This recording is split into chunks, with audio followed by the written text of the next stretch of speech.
O mapa de risco, ele é uma ferramenta fundamental para a gente identificar os perigos em uma área, um local de trabalho, um local de convívio.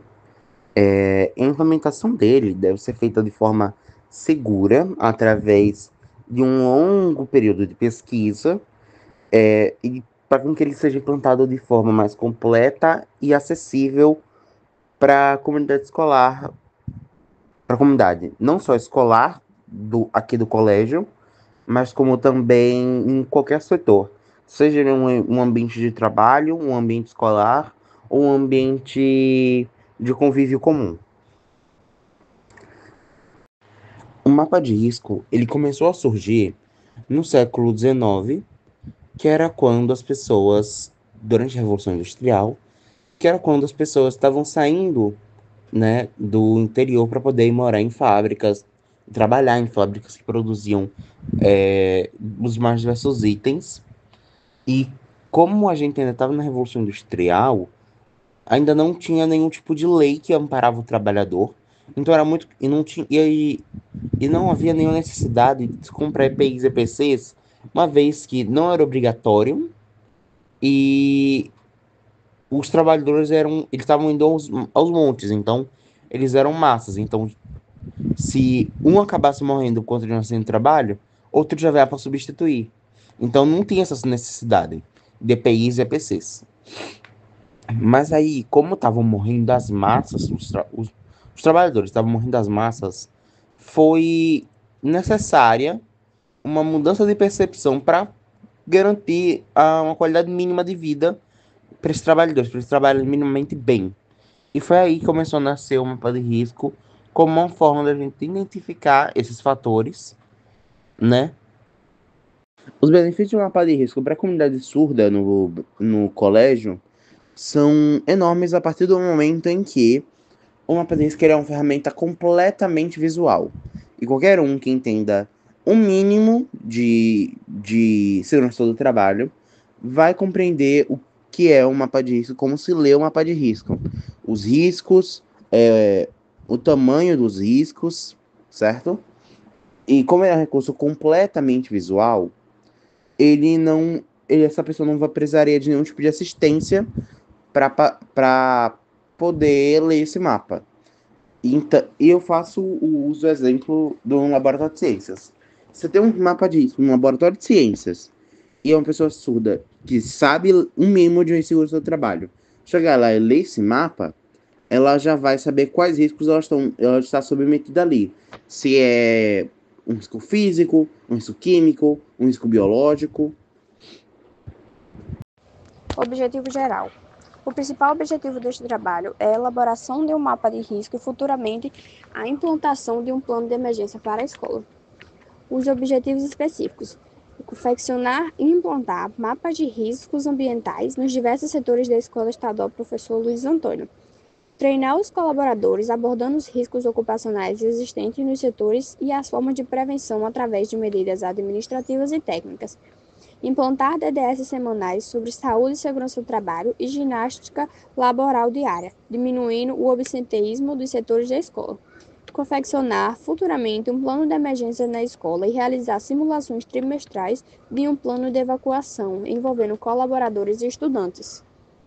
Para elaborar um mapa de risco, a gente, eu, foi entregue um questionário a mim, João Vitor, e eu tive que fazer um tipo de entrevista com cada um dos membros da comunidade, com pelo menos dois membros da comunidade escolar de cada setor trabalhando na escola.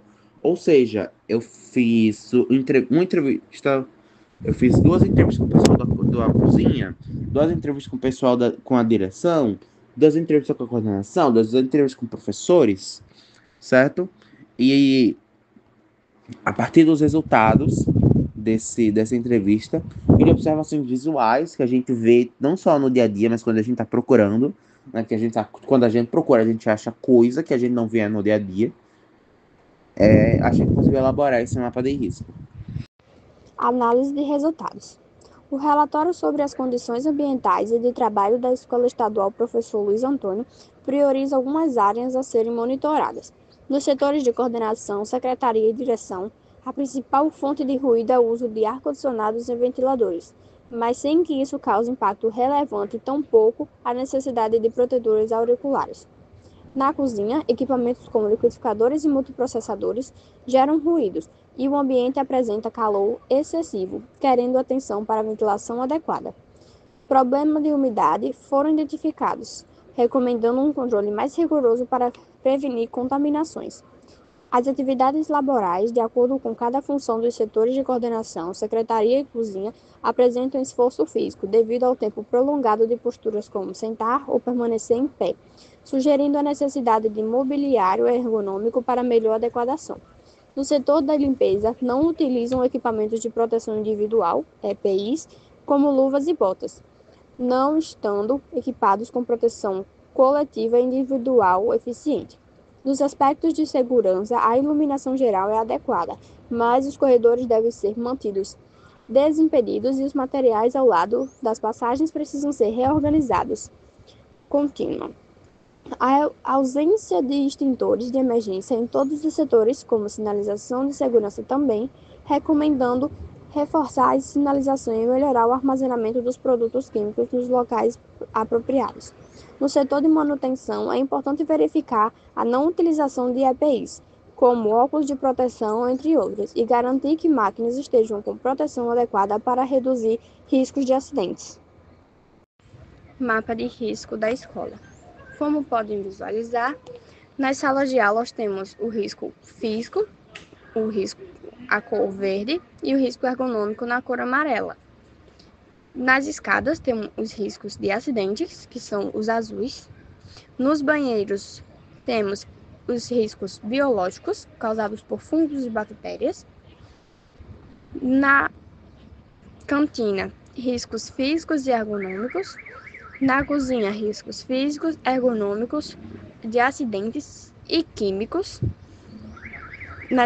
Nos banheiros da secretaria e nos banheiros da direção, temos o risco biológico e, diante de todos eles, os riscos físicos e ergonômicos. Na sala biológica, ecológica, temos o risco de acidentes, riscos físicos e riscos ergonômicos. Na biblioteca, temos riscos físicos, ergonômicos e biológicos. Na sala de artes, riscos físicos e ergonômicos. Laboratório de ciência, risco físico, risco ergonômico, risco químico e risco biológico. No Grêmio, risco físico e ergonômico. Na sala de xadrez, risco físico e ergonômico.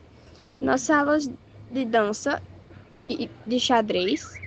Nas salas de danças e de lutas, risco físico, ergonômico, de acidentes e biológicos. Nos depósitos, riscos físicos, de acidentes e biológicos. Nos banheiros das salas de aulas extracurriculares, risco de acidentes e biológicos. Na quadra que atualmente está coberta, temos os riscos de acidentes, os físicos e os ergonômicos. Ao a gente analisar esse questionário e o que a gente viu no nosso estudo de caso, a gente pode concluir que tem muitos setores que precisam de medidas de combate, porque porque não está sendo feito o uso de EPI, EPCs, e também porque o local por si só já é propício a acidentes. Como, por exemplo, a cozinha, porque a cozinha, ela é uma grande fonte de riscos. Aqui no colégio, principalmente. Porque a cozinha do colégio, ela não tem um exaustor, que deixa o local bem quente, certo? O fogão, ele está quebrado. Então, existe um ventilador em cima do fogão que só aumenta ainda mais o calor, né? Uma das bocas do fogão está quebrado. Existe um vazamento de gás na cozinha que não foi resolvido até hoje.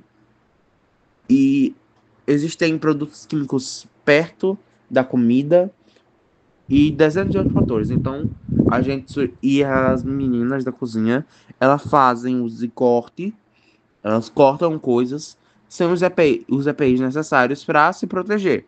Esses EPIs são de responsabilidade da pessoa que faz o. Como se diz? Da pessoa que contrata elas. E infelizmente não é a escola. Porque se fosse, eu já teria sido dado uma certa atenção para esse caso. A pessoa que faz a limpeza também não é responsável por isso. Também não está muito isenta de sofrer com os riscos, já que eles não recebem muitos EPIs para se proteger de coisas químicas que são entregues para elas, para ser feita a limpeza. Elas não estão muito propensas a acidente, já que não tem botas antiderrapante, né? Esse é o nosso referencial teórico. A história da segurança do trabalho no Brasil, mapas de risco, legislação e normas de segurança do trabalho, fundamentos da segurança do trabalho, riscos físicos à saúde do trabalhador, ergonomia e saúde ocupacional.